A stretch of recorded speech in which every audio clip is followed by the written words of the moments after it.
उनकी त्याग, तपस्या, उनका सोच, उनकी दूरदृष्टि से हमें नई प्रेरणा मिलती है, ताकि हम आने वाले समय के अंदर माननीय प्रधानमंत्री जी का जो सपना है, जो संकल्प है, एक विकसित राष्ट्र बनाने का, उस संकल्प को पूरा कर सकें। और साथियों, देश हो, दुनिया के अंदर हो, जो कुछ भी देश दुनिया के अंदर बदलाव लाए हैं, वो बदलाव लाने का कारण हमारे नौजवानों ने किया है। और इसीलिए उस बदलाव करने की अद्भुत क्षमता, चिंतन, सोच, नवाचार, विचार भारत के नौजवान के पास है। और आज हम गर्व के साथ कह सकते हैं कि भारत को विकसित राष्ट्र बनाने में हमारे सामने जो नौजवान पीढ़ी बैठी है, जो बौद्धिक क्षमता से, जिसमें नए करने की सोच है, वही बदलाव लाकर इस भारत को विकसित राष्ट्र बनाने के संकल्प को पूरा करेंगे। और इसीलिए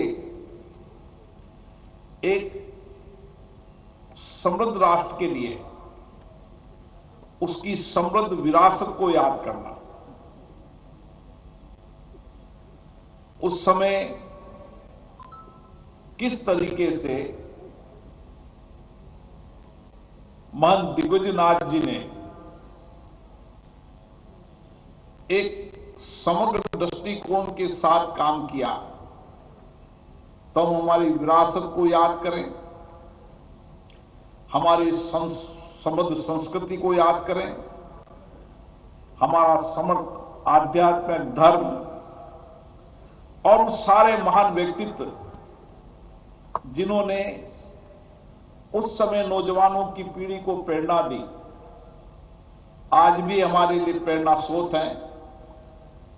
स्वामी विवेकानंद हो, मदन मोहन मालवीय हो, महंत दिग्विजयनाथ हो, इन सब ने कहीं न कहीं भारत के नौजवानों को एक दिशा दी, एक मार्गदर्शन दिया।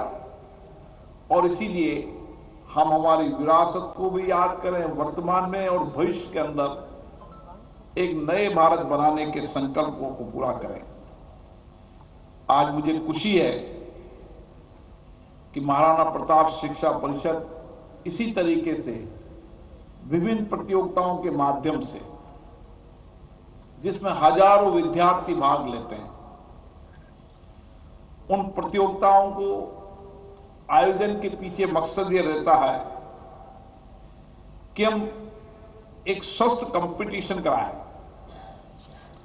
उस स्वस्थ कंपटीशन के अंदर सब लोग शिक्षा के साथ अपने समग्र विकास, अपने व्यक्तित्व विकास, इसलिए यहां प्रतियोगिता चलने वाले सप्ताह के अंदर केवल शिक्षा के अंदर कंपटीशन नहीं होता, एक नौजवान के समग्र विकास के लिए, उसके नए दृष्टिकोण को बनाने के लिए उन सारे विषयों पर प्रतियोगिता होती है, जो हमारी विरासत को भी याद करें, हमारे वर्तमान को भी, और हम भविष्य के अंदर जो बदलाव करने जा रहे हैं उसमें एक स्वस्थ प्रतियोगिता के रूप में सभी विद्यार्थी भाग लें। मैं उन सब विद्यार्थियों को बहुत बहुत शुभकामनाएं देता हूं, बधाई देता हूं, जिन्होंने इस प्रतियोगिता में जीतकर विजेता के रूप में विजेता बने। और उन नौजवानों को जो इस प्रतियोगिता में नहीं जीत पाए, अगली बार और कड़ी मेहनत करके और परिश्रम कर निश्चित रूप से आने वाले समय के अंदर वो प्रतियोगिता में जीते, ऐसी मेरी उन सबको शुभकामना है। साथियों, उत्तर प्रदेश देश का वो राज्य है जहां की वैभवपूर्ण संस्कृति, यहां की आध्यात्मिक, यहां के कठिन परिश्रम करने वाले लोग, आजादी के आंदोलन की विरासत, लेकिन उसके साथ बदलते उत्तर प्रदेश एक ऐसा राज्य जो आध्यात्मिक भी है, संस्कृति की नगरी भी है, देश प्रदेश भी है, लेकिन जो विकास की दृष्टि से, जो नए आधुनिक विकास की दृष्टि से दुनिया का सबसे बढ़ता हुआ देश,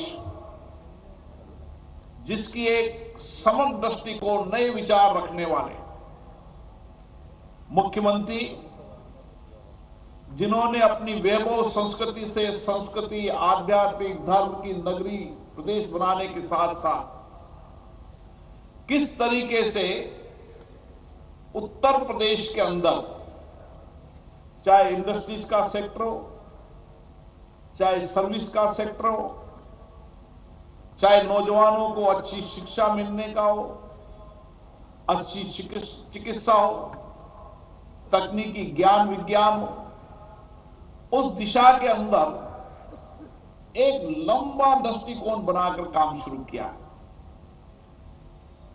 उत्तर प्रदेश जो विश्व के कई राज्यों को मिलाकर भी देश नहीं बन सकते, इतना बड़ा उत्तर प्रदेश है, लेकिन आज इस उत्तर प्रदेश के अंदर शांति है, कानून व्यवस्था बेहतर है, हर व्यक्ति को न्याय, सम्मान, समतामूलक समाज का निर्माण की योजना, और इसीलिए जिस देश के अंदर शांति होती है, वह देश और प्रदेश प्रगति और खुशहाली की ओर बढ़ता है। आज दुनिया के लोग आर्थिक डेस्टिनेशन के लिए उत्तर प्रदेश की धरती को चुनते हैं।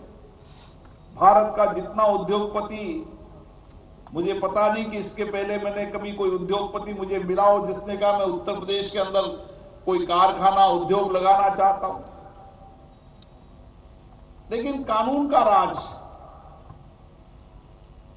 उसके कारण दुनिया की बड़े से बड़ा देश भी एक आर्थिक डेस्टिनेशन के रूप में उत्तर प्रदेश उसकी प्राथमिकता होती है। और किस तरीके से यहां के मुख्यमंत्री जी का सोच है कि अगर उत्तर प्रदेश को आर्थिक प्रदेश बनाना है, यहां लोगों को रोजगार मिले। मुझे याद है कि सबसे ज्यादा अगर पलायन होकर देश के अंदर जाता था तो उत्तर प्रदेश का व्यक्ति जाता था, चाहे मेरे कोटा के अंदर हो, चाहे राजस्थान में हो, चाहे महाराष्ट्र में हो, तमाम प्रदेश के अंदर आपको कहीं ना कहीं उत्तर प्रदेश का व्यक्ति हर प्रदेश में मिलेगा। और इसीलिए उन्होंने कहा उत्तर प्रदेश के नौजवान को उत्तर प्रदेश की धरती पर काम मिले, उसकी बौद्धिक क्षमता का, उसकी नए इनोवेशन करने का, नए विचार का, नया चिंतन का लाभ उत्तर प्रदेश को मिले, इस देश को मिले। और इसी दृष्टिकोण से आज उत्तर प्रदेश आर्थिक तंत्र के रूप में भी तेजी से बढ़ रहा है। मैं मुख्यमंत्री जी को स्पेशल धन्यवाद, विशेष रूप से धन्यवाद देना चाहता हूं। जब कोरोना वैश्विक महामारी थी तो परिवार के परिवार लोग आपस में नहीं मिलते थे। उस समय योगी आदित्यनाथ जी ने उन डॉक्टरों का, उन नर्सिंग स्टाफ का, उन काम करने वाले सब कोरोना योद्धाओं का हौसला तो बढ़ाया, लेकिन खुद व्यक्तिगत रूप से कोरोना पीड़ित होने के बाद भी हर अस्पताल में गए और लोगों का जो साहस बढ़ाया, उसके कारण उत्तर प्रदेश के इतने बड़े प्रदेश के अंदर जहां हजारों गांव ढानियां हैं, उसके अंदर उन्होंने स्वास्थ्य की दृष्टि से एक निश्चित रूप से सर्वश्रेष्ठ काम किया। और आज इसी दृष्टिकोण से चाहे मातृ शिशु मृत्यु दर हो, हर सेक्टर के अंदर आज बात हो रही थी किस तरीके से उत्तर प्रदेश ने केवल उन चिकित्सा के उन मानकों को राष्ट्रीय स्तर पर ही नहीं, आने वाले समय के अंदर चाहे शिक्षा हो चाहे चिकित्सा हो, उन दो मापदंडों पर सबसे आगे उत्तर प्रदेश हर क्षेत्र में आगे रहे, इस दिशा के अंदर एक नई सोच के साथ काम किया जा रहा है। मुझे खुशी है कि हमारे देश के अंदर हमको G20 की अध्यक्षता करने का एक बड़ा सौभाग्य मिला है और उत्तर प्रदेश के अंदर भी G20 को लेकर बहुत सारे कार्यक्रम होंगे। विशेष रूप से एग्रीकल्चर सेक्टर के अंदर उत्तर प्रदेश जहां 76% सरफेस वाटर से सिंचित पानी होता हो, लक्ष्य है कि 100% हम किस तरीके से सरफेस वाटर पहुंचाकर यहां के किसानों को समृद्ध कर सके, खुशहाल कर सके, क्योंकि उत्तर प्रदेश एक कृषि प्रधान प्रदेश है। इसलिए एग्रीकल्चर प्रोडक्शन बढ़े, उसका वैल्यू एडिशन बढ़े और आने वाले समय में G20 की कॉन्फ्रेंस के माध्यम से यहां का पैदा हुआ एग्रीकल्चर का उत्पादन को वैल्यू एडिशन कर हम दुनिया के अंदर बेचकर भारत के उत्तर प्रदेश और भारत के किसान को आर्थिक रूप से समृद्ध कर सके। इस दिशा के अंदर भी G20 में विशेष रूप से उत्तर प्रदेश में कई कार्यक्रम आयोजित होंगे। मैं इस मौके पर विशेष रूप से महाराणा प्रताप शिक्षा परिषद के उन सभी संचालकों का, उनके अध्यक्ष जी का और एक मार्गदर्शक की भूमिका के अंदर जो मुख्यमंत्री जी ने इस शिक्षा परिषद के माध्यम से शैक्षणिक दृष्टिकोण को एक नई दिशा दी है।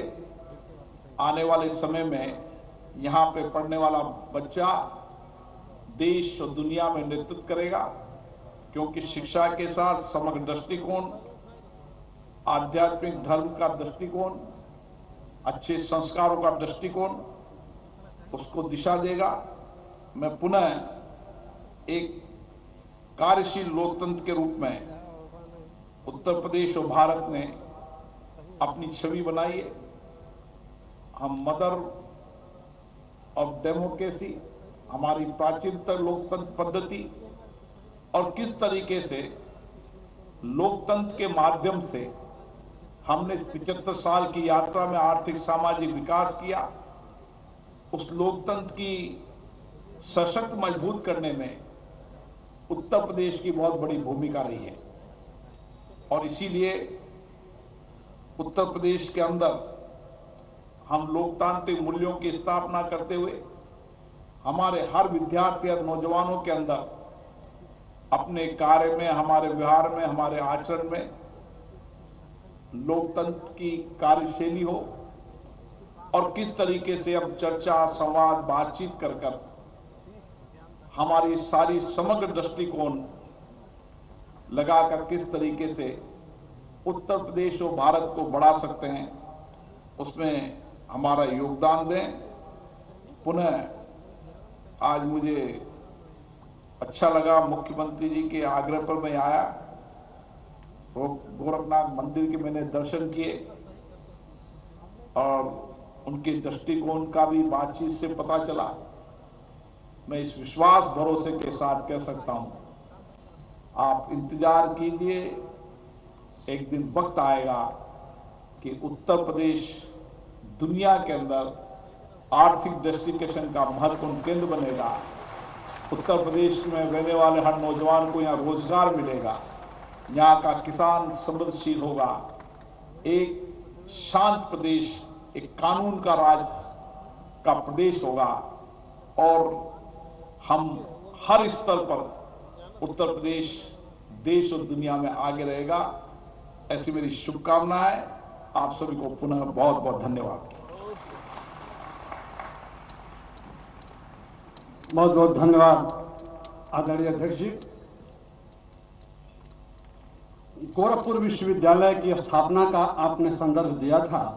मैं आपके संज्ञान में विनम्रता पूर्वक लाना चाहता हूं अध्यक्ष जी कि 1956 में गोरखपुर विश्वविद्यालय की स्थापना के लिए इंडाउमेंट के रूप में भूमि भवन और अपनी संस्थाएं देने का ऑफर केवल गोरक्षपीठ को ही नहीं था, अन्य सारे लोगों को भी इसका ऑफर दिया गया था। लेकिन उन लोगों ने गोरखपुर विश्वविद्यालय की स्थापना के लिए अपनी संस्थाएं, भूमि भवन सब कुछ देने के लिए इंडाउमेंट के रूप में इनकार कर दिया और वह कार्य करके गोरखपुर विश्वविद्यालय की स्थापना का मार्ग प्रशस्त किया। तो तत्कालीन गोरक्षपीठाधीश्वर ब्रह्मलीन महंत दिव्यनाथ जी महाराज ने बगल में स्थित महाराणा प्रताप पीजी कॉलेज और महाराणा प्रताप बालिका पीजी कॉलेज को समर्पित करके महाराणा प्रताप शिक्षा परिषद की इन दो संस्थाओं को भूमि भवन और परिसंपत्तियों के साथ समर्पित करके गोरखपुर विश्वविद्यालय की स्थापना का मार्ग प्रशस्त किया था। तो इसलिए कि विषप लोग इस देश में कुछ देने नहीं, इस देश को लूटने आए थे और महाराणा प्रताप से चित्तौड़ से चल करके वो परंपरा, वो डीएनए परम पूज्य गोरक्षपीठाधीश्वर ब्रह्मलीन महंत दिव्यनाथ जी महाराज तक और उसके बाद वर्तमान पीठाधीश्वर पूज्य योगी महाराज जी तक वो संस्था इसलिए चल रही है, वो श्रृंखला चल रही है कि ये संत, ये सेनानी इस देश के लिए बहुत कुछ देने के लिए आए हैं। यह श्रृंखला इस रूप में चल रही है। बहुत बहुत धन्यवाद आदरणीय अध्यक्ष जी। और अब ना राजनीति की राहों में, ना सत्ता के गलियारों में, ना राजनीति की राहों में, ना सत्ता के गलियारों में जीवन तो मैंने सौंप दिया है मातृभूमि की बाहों में। ऐसे सेनानी अपने जीवन के हर क्षण को, अपने जीवन और जवानी को राष्ट्रीयता, भारतीयता और मातृभूमि के समर्पित करने वाले और देश के और इस प्रदेश के बिरले नेतृत्व करने वाले, आबादी के दृष्टिकोण से दुनिया के 5वें देश का नेतृत्व करने वाले हम सब के आदरणीय, हम सब के पीठाधीश्वर, हम सब के मार्गदर्शक परम पूज्य गोरक्ष पीठाधीश्वर पूज्य महाराज श्री, मैं आपको सादर आमंत्रित करता हूं अपने उद्बोधन, अपने मार्गदर्शन के लिए। पूज्य महाराज श्री। महाराणा प्रताप शिक्षा परिषद संस्थापक सप्ताह समारोह के आज के इस मुख्य समारोह में मुख्य अतिथि के रूप में उपस्थित लोकसभा के माननीय अध्यक्ष माननीय श्री ओम बिरला जी, महाराणा प्रताप शिक्षा परिषद के अध्यक्ष पूर्व कुलपति प्रोफेसर उदय प्रताप सिंह जी, सुश्री अंजलि बिरला जी, माननीय सांसद श्री रवि किशन शुक्ला जी, श्री कमलेश पासवान जी, पूर्व केंद्रीय मंत्री श्री शिवप्रताप शुक्ला जी, महायोगी गोरखनाथ विश्वविद्यालय के कुलपति major general doctor Atul Vajpayee ji, Madan Mohan Malaviya प्रौद्योगिकी विश्वविद्यालय गोरखपुर के कुलपति प्रोफेसर जेपी पांडे जी, दीनदयाल उपाध्याय गोरखपुर विश्वविद्यालय गोरखपुर के कुलपति प्रोफेसर राजेश सिंह जी, सिद्धार्थ विश्वविद्यालय कपिलवस्तु सिद्धार्थनगर के कुलपति प्रोफेसर हरिबहादुर श्रीवास्तव जी, महेंद्र संस्कृत विश्वविद्यालय दांग नेपाल के पूर्व कुलपति गुरु गोरखनाथ संस्कृत महाविद्यालय के पूर्व प्राचार्य आचार्य पूर्णचंद उपाध्याय जी, आज के इस कार्यक्रम में उपस्थित हमारे सभी माननीय विधायकगण, डॉक्टर धर्मेंद्र सिंह जी, श्री फतेह बहादुर सिंह जी, श्री श्री राम चौहान जी, श्री राजेश त्रिपाठी जी, डॉक्टर विमलेश पासवान जी, श्री महेंद्र पाल सिंह जी, श्री विपिन सिंह जी, श्री श्रवण निषाद जी, महाराणा प्रताप शिक्षा परिषद के हमारे सभी पदाधिकारीगण, जिला पंचायत के अध्यक्ष श्रीमती साधना सिंह जी, आज के इस समारोह में उपस्थित सभी सम्मानित अतिथिगण और महाराणा प्रताप शिक्षा परिषद से जुड़े हुए सभी उपस्थित प्राचार्य, प्रधानाचार्य, आचार्यगण, उपस्थित छात्र छात्राएं, मैं सबसे पहले उत्तर प्रदेश की जनता की ओर से, उत्तर प्रदेश शासन की ओर से महाराणा प्रताप शिक्षा परिषद के इस समारोह में उपस्थित लोकसभा के हमारे माननीय अध्यक्ष श्री ओम बिरला जी का हृदय से स्वागत करता हूं, अभिनंदन करता हूं। मैं उनको हृदय से धन्यवाद देता हूं कि उन्होंने आज इस सारस्वत समारोह में उपस्थित होकर के महाराणा प्रताप शिक्षा परिषद के छात्र छात्राओं को प्रत्यक्ष रूप से और उत्तर प्रदेश की युवा पीढ़ी को एक प्रकार का अपना व्यवहारिक और अमूल्य संदेश दिया है। हम सब जानते हैं कि भारतीय मनीषा ने ज्ञान की परंपरा को केवल पुस्तकीय ज्ञान तक सीमित नहीं रखा है। जीवन की व्यवहारिकता ही वास्तविक ज्ञान है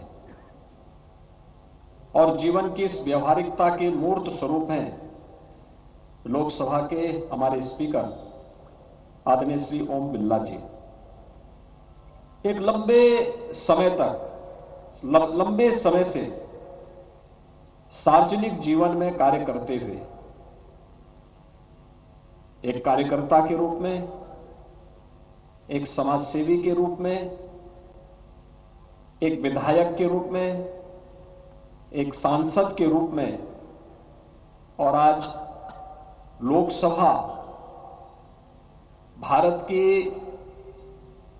जनमानस के प्रतिनिधित्व का प्रतीक 135 करोड़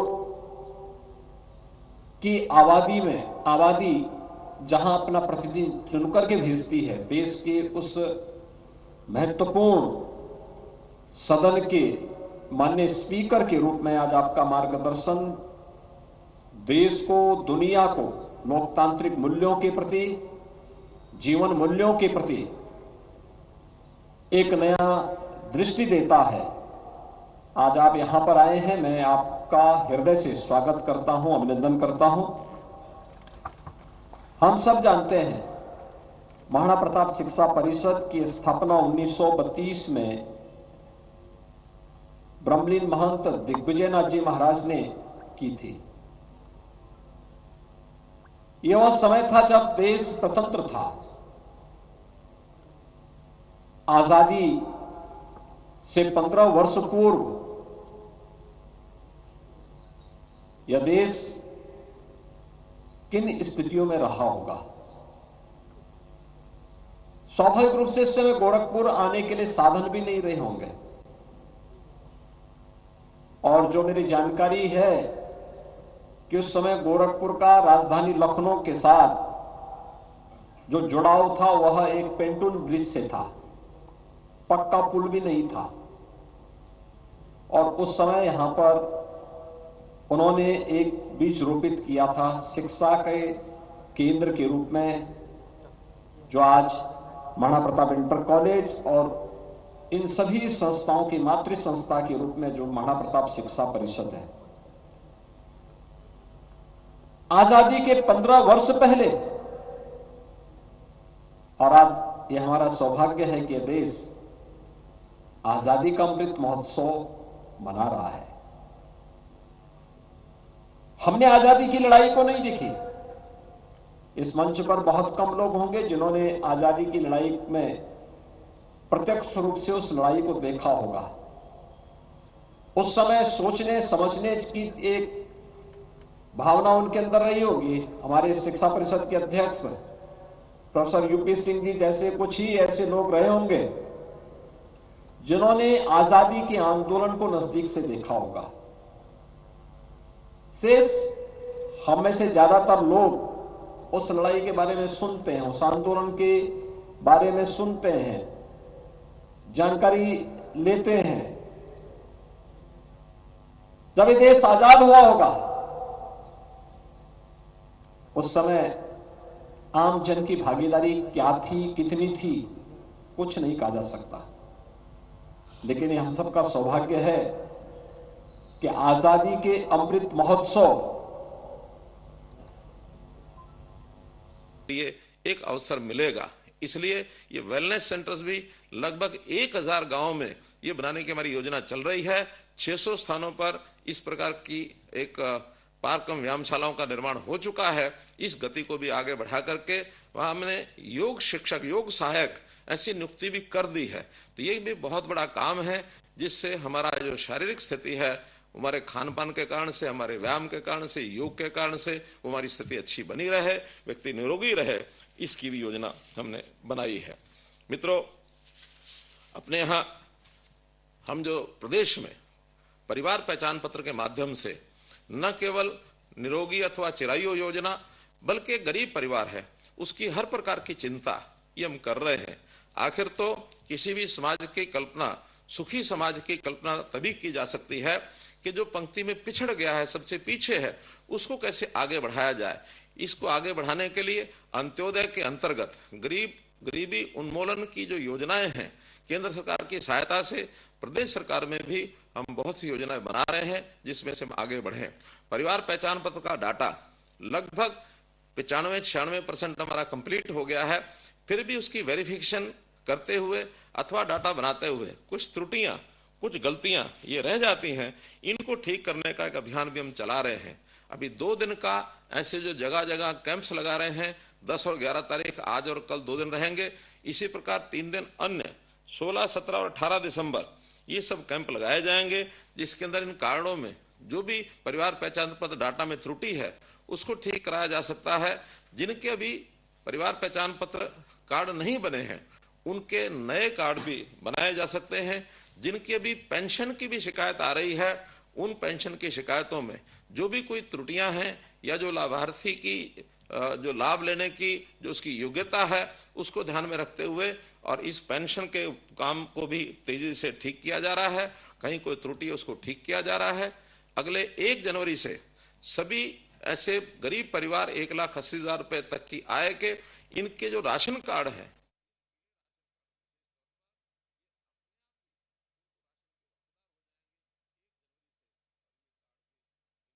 मिलने शुरू हो जाएंगे।